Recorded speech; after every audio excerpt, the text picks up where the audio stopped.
Welcome to the Daily News Currents. Today is Wednesday, October 23rd, and for today's headlines we have: Splinter Supreme Court wrestles with case of Oklahoma death row inmate. Akron to pay $4.8 million to Jayland Walker's family over police shooting. As the WNBA's historic season comes to an end, players say it's time for higher pay. The son of Singapore's founder says he has been granted political asylum in the UK. Former Abercrombie CEO Mike Jeffries is arrested in a federal sex trafficking case. And Honda recalls 700,000 Accords, Civics, and CR-Vs for fuel pumps that can leak. Splintered Supreme Court wrestles with case of Oklahoma death row inmate. Some justices said the court was powerless to grant relief to the inmate, Richard Goslett. Others seemed ready to order a new trial, or at least an evidentiary hearing. A fractured Supreme Court struggled on Wednesday to decide whether to grant a new trial for Richard Goslett, a death row inmate in Oklahoma whose challenge for his conviction gave rise to an extraordinary concession from the state's attorney general. Some justices wondered whether they had the power to rule for Mr. Goslett at all in light of a state court ruling against him that was grounded in part in state law. The likeliest outcome proposed by Justice Ketanji Brown Jackson was a half measure that would satisfy neither side, sending the case back to Oklahoma for evidentiary hearing on the meaning of a prosecutor's long suppressed notes. Mr. Goslett was convicted of arranging the death of his employer, the owner of a motel in Oklahoma City. Two independent investigators cast doubt on his guilt, saying critical evidence had been withheld and major testimony was faulty. State lawmakers from both political parties, along with the celebrities like Kim Kardashian, has called for clemency or a new trial. Paul D. Clement, representing Oklahoma, told the justices that Mr. Goslett's capital conviction was tainted by prosecutorial misconduct, making a new trial imperative. Our prosecutors elected perjury here, and a man is going to go to his death, he said, characterizing the reluctant conclusion of Genter Drummond, the state's attorney general, a Republican. We can't allow that to happen. Mr. Goslett was convicted based almost entirely on the testimony of the state's star witness, a handyman named Justin Sneed, who had pled guilty to killing Barry Van Treese, the motel owner, beating him to death in 1997 with a baseball bat. In exchange for a life sentence, Mr. Sneed agreed to testify against Mr. Goslett, the motel's manager. Mr. Sneed said Mr. Goslett had instructed him to kill Mr. Van Treese. Recently disclosed notes appear to contradict Mr. Sneed's testimony about whether he had been treated by a psychiatrist, and they seem to show that he had been diagnosed with bipolar disorder. When I was arrested, Mr. Sneed testified, I asked for some Sudafed because I had a cold, but then shortly after that somehow, they ended up giving me lithium for some reason. I don't know why, he added. I've never seen a psychiatrist or anything. The prosecutor, Connie Smotherman, emphasized that testimony. So you don't know why they gave you that, she said. Mr. Sneed said no. The newly disclosed notes, prepared by Miss Smotherman, contained two contested phrases. On lithium, one said. Dr. Trumpet, said another. The second question was an apparent reference to Dr. Lawrence Trombaka, who was a sole psychiatrist at the jail where Mr. Sneed was held after the murder. Lawyers for Mr. Goslett said that the state said that phrases showed that Mr. Sneed had testified falsely about how he came to be taking lithium, and that Miss Smotherman had failed to correct him. That violated, they said, fundamental requirements established in two Supreme Court precedences, Brady v. Maryland, which requires them to turn over potentially exculpatory evidence, and Napu v. Illinois, which forbids them from knowingly present false testimony. Some justices indicated that they found those issues straightforward. He lied on the stand, Justice Elena Kagan told Christopher Mitchell, a lawyer appointed at the court to defend Mr. Goslett's conviction, after both sides agreed that it should be overturned. Your one witness has been exposed as a liar, Justice Kagan added. Justice Brett M. Kavanaugh appeared to agree. The whole case depended on his credibility.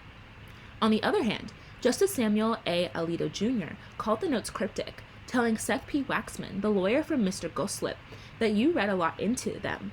Justice Clarence Thomas said that he couldn't make heads or tails of it.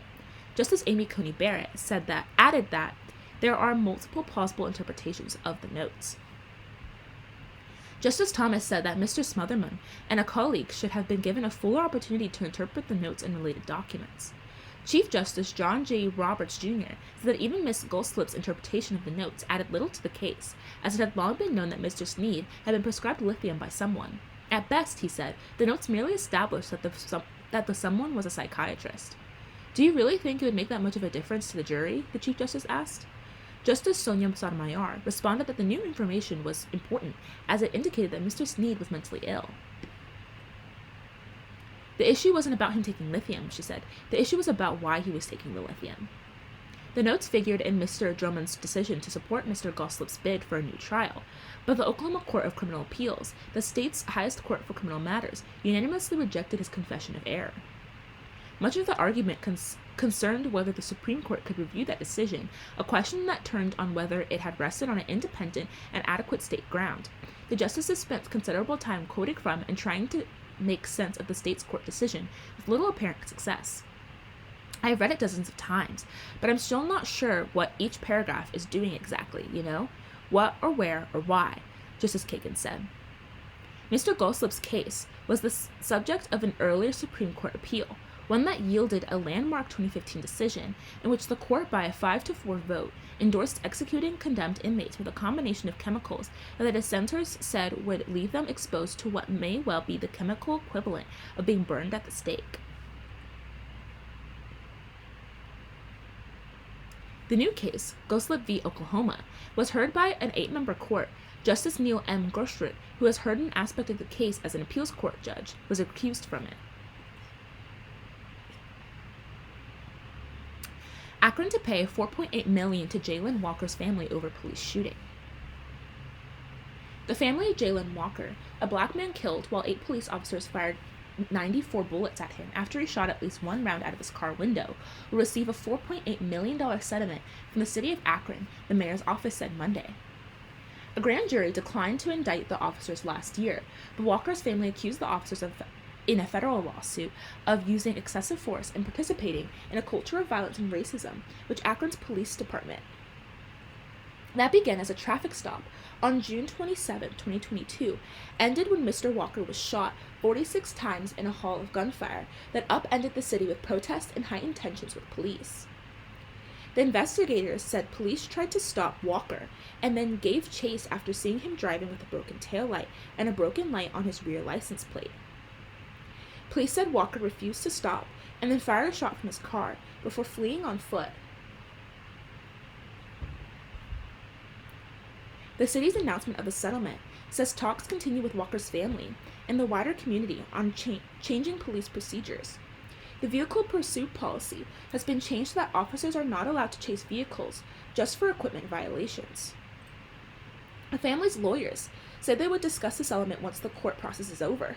There's more to the settlement than money. The family accomplished meaningful policy changes with its litigation efforts, said Bobby DeCilio, a family attorney. The state investigation found Walker, 25, jumped out of a still-moving car, ran from police, and ignored commands to stop and show his hands. Ohio Attorney General Dave Yost said Walker reached towards his waistband and raised a hand, so the officers chasing him believed he was going to fire again. Attorneys for Walker's family criticized the state's investigation, saying it was skewed in the favor of police. DeCello disputed the state's description of Walker's shooting at police when he fired out of his car window, saying the gun wasn't pointed at anyone. The 8 officers who fired at Walker were put on leave and then reinstated to desk duty before returning to active duty, a police official said in February. As the WNBA's historic season comes to an end, players say it's time for higher pay. The WNBA Players Union has opted out of its collective bargaining agreement, a historic move aimed at securing higher salaries for players amid a record-breaking year for women's basketball. Dramatic increases in attendance and ratings buoyed the WNBA to new heights in 2024, from the arrival of star-studded rookie class through last week's 5-game finals between the New York Liberty and Minnesota Lynx that drew an average of more than a million TV viewers. The league has embarked on an ambitious expansion plan to build on this year's expanse, with a 13 teams set to debut next season, followed by 2 more in 2026.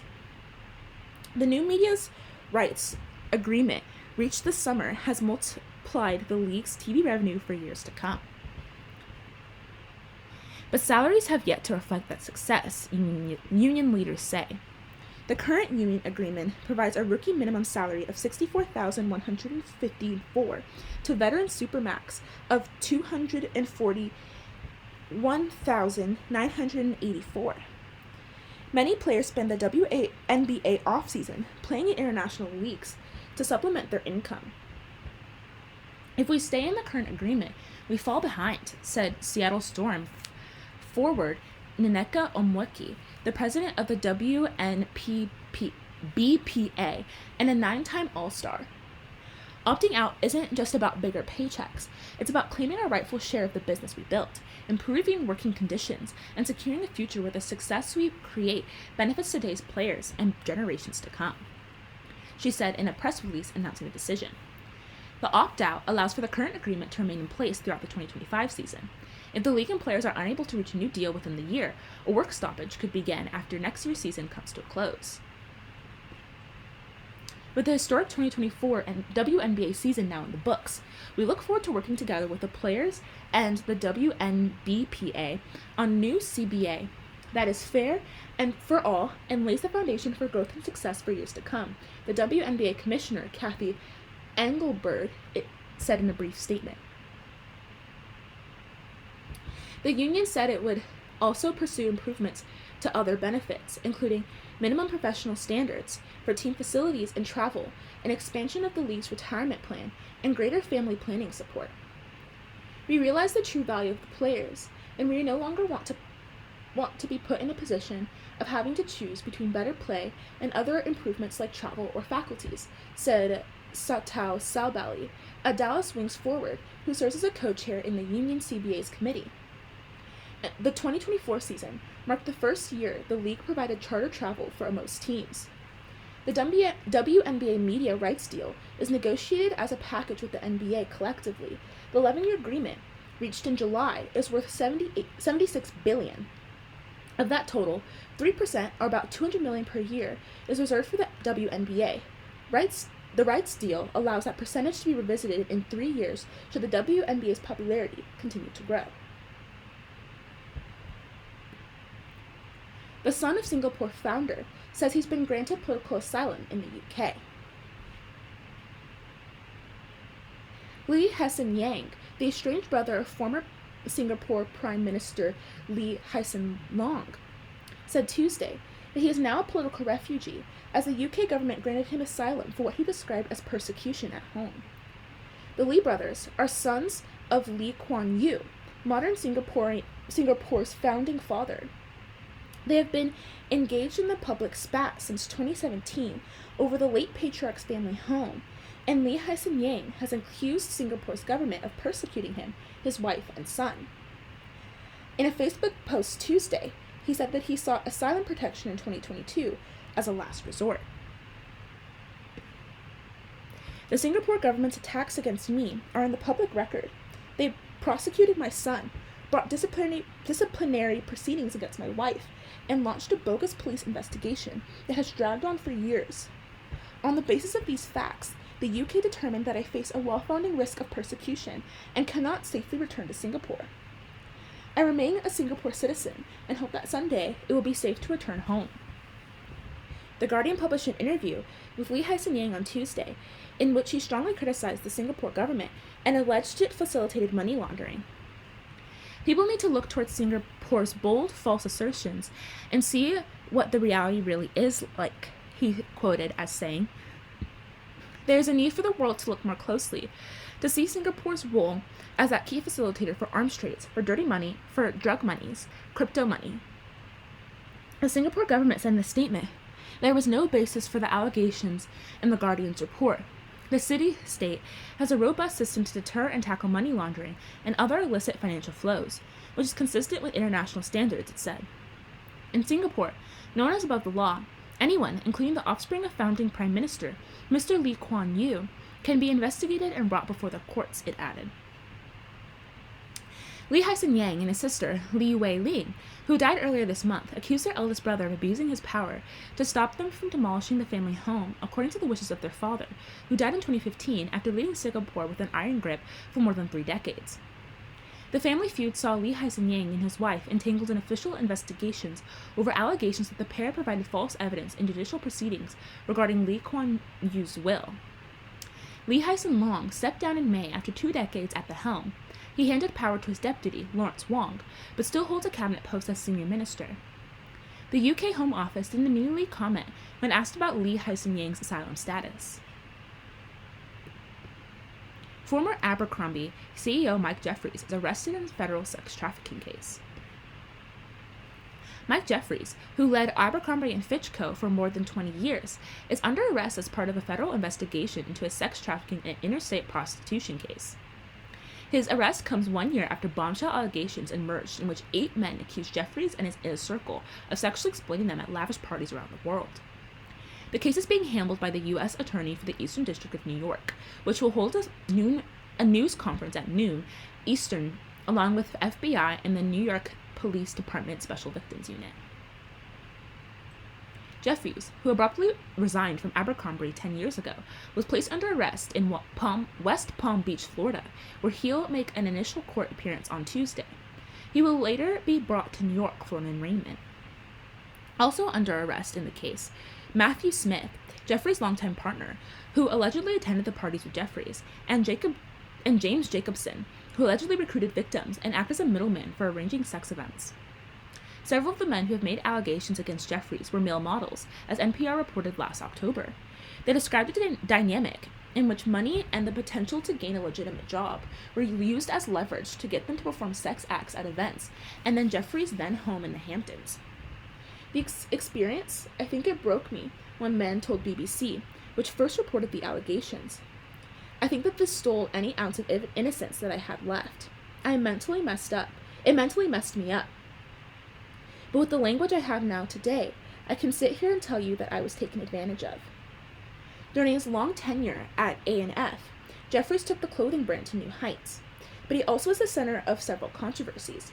In 2003, Black, Latino, and Asian American employees filed a class action lawsuit accusing the company of sidelining them. It was later settled. Accusations also arose that the A&F magazine catalog had become a corporatized example of softcore porn. Jeffries' sudden departure in 2014 came after a prolonged sales slump for Abercrombie, as well as a string of splashy moves that didn't plan out for the company.